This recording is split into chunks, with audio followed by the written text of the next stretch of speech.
Coffee শপে coffee খেতে হলে টাকা গুনতে হবে, এটাই তো স্বাভাবিক, তাই না? কিন্তু যদি ফ্রিতেই কফি খাওয়া যায় তাহলে কেমন হয়? শুনতে অবাক লাগলেও এটাই সত্যি। আমেরিকার একটি জনপ্রিয় ক্যাফেতে বিনামূল্যেই কফি খাওয়া যায়, তবে তার জন্য রয়েছে শর্ত। এই জন্য ক্যাফেটিতে ঢুকে দরজা খুলেই আপনাকে নাচতে হবে। সম্প্রতি সামাজিক যোগাযোগ মাধ্যম এক্সে একটি ভিডিও ভাইরাল হয়েছে। ভিডিওটিতে দেখা যায় এক ব্যক্তি একটি কফি শপে নাচতে নাচতে প্রবেশ করছেন, আর এই নাচের জন্যই নাকি সেখানে ফ্রিতে কফি খাওয়ানো হয়।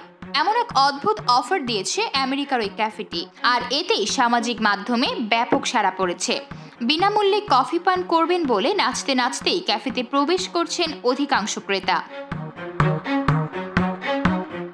কেউ নাচতে নাচতে জুতা খুলে ফেলছেন, কেউ আবার সন্তানকে কোলে নিয়ে নাচছেন। ভিডিওটি দেখে নেটিজেনদের অনেকেই প্রশংসা করেছেন। একজন কমেন্টে লিখেছেন, দারুণ তো, এমন করলে তো মানুষের মনও ভালো থাকে। আবার অন্য একজন মন্তব্য করেছেন, আমার যদি কখনো আমেরিকায় যাওয়ার সুযোগ হয় তাহলে আমি অবশ্যই এই ক্যাফেতে যাব।